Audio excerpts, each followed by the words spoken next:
Tá, você que é cristão, ó, eu vou te fazer uma pergunta e eu quero que você me responda na moral. Na moral, me responde aí na moral. Me explica na moral, como assim Jesus morreu por mim se eu nasci tem 30 anos? E Jesus morreu há mais de 2000 anos atrás. O que é morte, velho? De um cara 2000 anos atrás tem a ver com um pecado que eu cometi ontem. E pior, como que Jesus morreu também até pelos pecados que eu vou cometer amanhã? Como assim?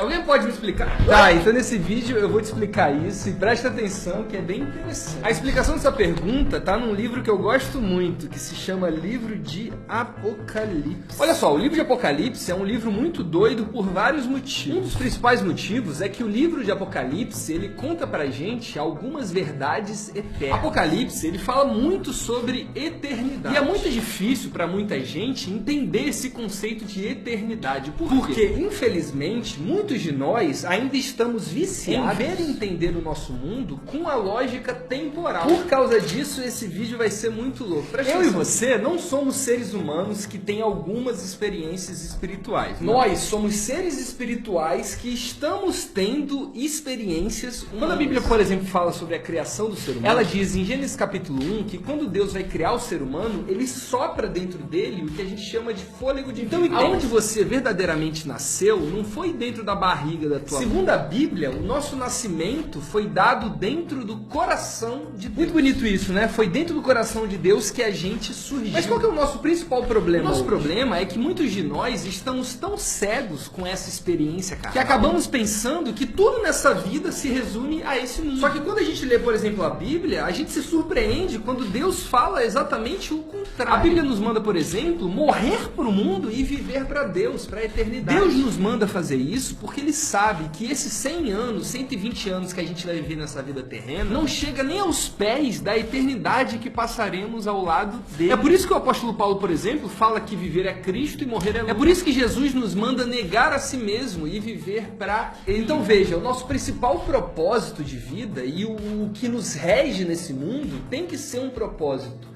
espiritual e eterno. Mas o grande problema é que tudo nesse mundo é carnal e temporário. Muitos de vocês, por exemplo, que se acham perdidos e tristes na vida, acham que as coisas carnais e temporais desse mundo irão preencher esse vazio que vocês têm. Por exemplo, vocês falam, eu tô triste, quando eu tiver dinheiro eu vou ficar feliz. Eu tô triste, mas se eu for naquela festa eu fico feliz. Quando eu comprar aquele carro eu me sinto completo. Esse pensamento é mentira. Dentro de você existe um desejo pela eternidade, desejo esse que só pode ser suprido por Cristo Jesus. E quando você tenta preencher esse vazio com alguma coisa do mundo, você só se ferra. E é por isso que a consequência de uma vida humana focada no mundo carnal só gera depressão, ansiedade, tristeza e desgraça. É por isso, inclusive, que tem tanta gente rica triste, tanto milionário se matando. Porque muita gente tem tudo que o mundo carnal pode oferecer, mas não tem aquilo mais importante para o seu próprio coração, que é Deus. Loucura, né? Então, muitas vezes, para você entender a Bíblia, você vai precisar tirar da sua cara o óculos carnal e temporal e colocar de volta a sua lente espiritual e eterna. É exatamente essa lente que a gente vai utilizar hoje. Vocês estão preparados? Vamos embora. Na eternidade, não existe algumas coisas que geralmente existem no mundo temporal. Por exemplo, no mundo temporal, deixa eu ajeitar essa câmera. No mundo temporal, o passado, ele vem sempre antes do presente e logo depois vem o futuro. Isso sempre acontece. Essa linha de passado, presente e futuro sempre acontece no mundo temporal. Porém, no Kairos, no tempo eterno de Deus, não existe isso. É por isso, por exemplo, que o livro de Apocalipse conta detalhadamente como que o mundo vai acabar. Conta quem vai ser salvo no final do mundo, conta como o diabo vai ser destruído. Como que Deus sabe essas coisas? Então, Deus sabe porque Deus é o ancião de dias. Ele é um ser eterno. E na eternidade não existe isso de passado, presente e futuro. Na eternidade, nada tem um começo ou um fim. Tudo na eternidade simplesmente é. Por isso, por exemplo, que Jesus fala para o apóstolo João no livro de Apocalipse que ele é o alfa e o ômega. Por que Jesus fala isso? Porque Jesus é Deus. E Deus não tem um começo nem um fim. Deus simplesmente é. Então assim, para você entender, é como se Deus fosse esse círculo aqui, aonde nesse círculo o começo e o fim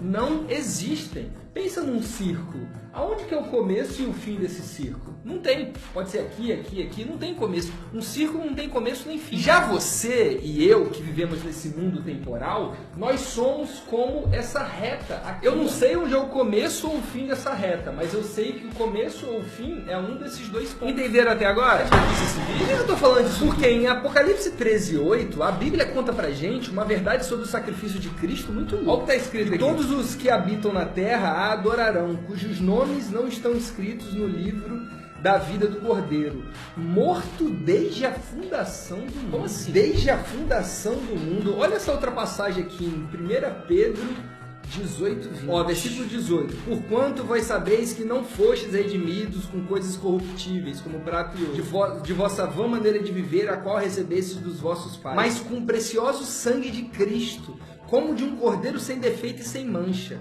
o qual foi verdadeiramente pré-ordenado antes da fundação do mundo, porém manifestado nesses últimos tempos por Como assim? Cristo foi conhecido antes da fundação do mundo? O que tá Cristo não morreu tem 2000 anos? Como que o apóstolo João está dizendo que o sacrifício de Cristo já foi ordenado antes da fundação do mundo? Então, de forma resumida, a grande revelação bíblica a respeito de Jesus, e isso está muito bem explicado no livro de Apocalipse, 1 Pedro, livro de Hebreus, a grande revelação bíblica a respeito de Cristo, e uma das maiores, é que o Cordeiro de Deus, que é Jesus, já havia sido preparado antes da fundação do mundo. Ou seja, antes de Deus dizer haja luz, ele disse haja cruz. O plano de redenção é anterior ao plano de criação. E não só isso, Deus só cria a humanidade porque ele sabia que existia uma salvação para essa humanidade, que era o seu próprio filho. Muita gente acha que Deus criou primeiro Adão e Eva, aí Adão e Eva fez besteira, aí Deus falou no céu, meu Deus do céu, deu ruim, Adão e Eva fez besteira, vai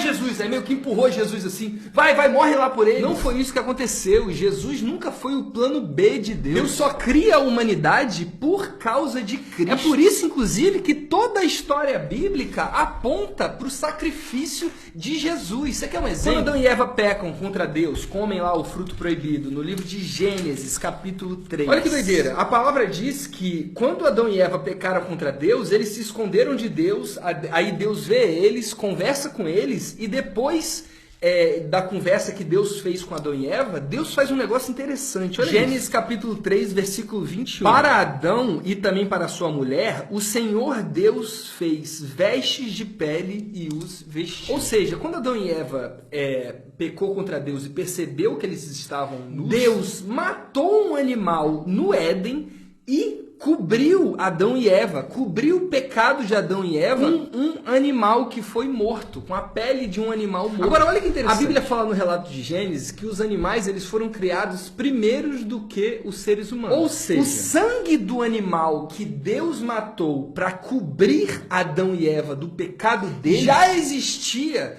antes de Adão e Eva terem pecado contra Deus. Da mesma forma, o sangue do Cordeiro Santo, que é Jesus, já existia antes de Deus criar você. O sacrifício de Adão e Eva aponta para Cristo. O que aconteceu no Jardim do Éden foi um símbolo, uma tipologia para apontar para a humanidade a necessidade de um Salvador, que é Jesus. E assim como a história de Adão e Eva aponta para Cristo, todas as histórias da Bíblia apontam para Cristo também. As leis cerimoniais do livro de Levítico, a história de Abraão, a história de Jacó, todas as histórias da Bíblia apontam para a necessidade de um Salvador, de Cristo Jesus. E tudo isso acontece por quê? Porque o sacrifício de Jesus na cruz não é algo que aconteceu sem querer na história humana. O sacrifício de Cristo é algo que já existe na eternidade e foi manifestado, refletido nessa nossa vida temporal na história humana. Entenda, isso aqui que eu vou falar é muito importante. Já para perguntar por que nós cristãos não consideramos Jesus como um cara qualquer e sim como Deus? Por que a igreja também decidiu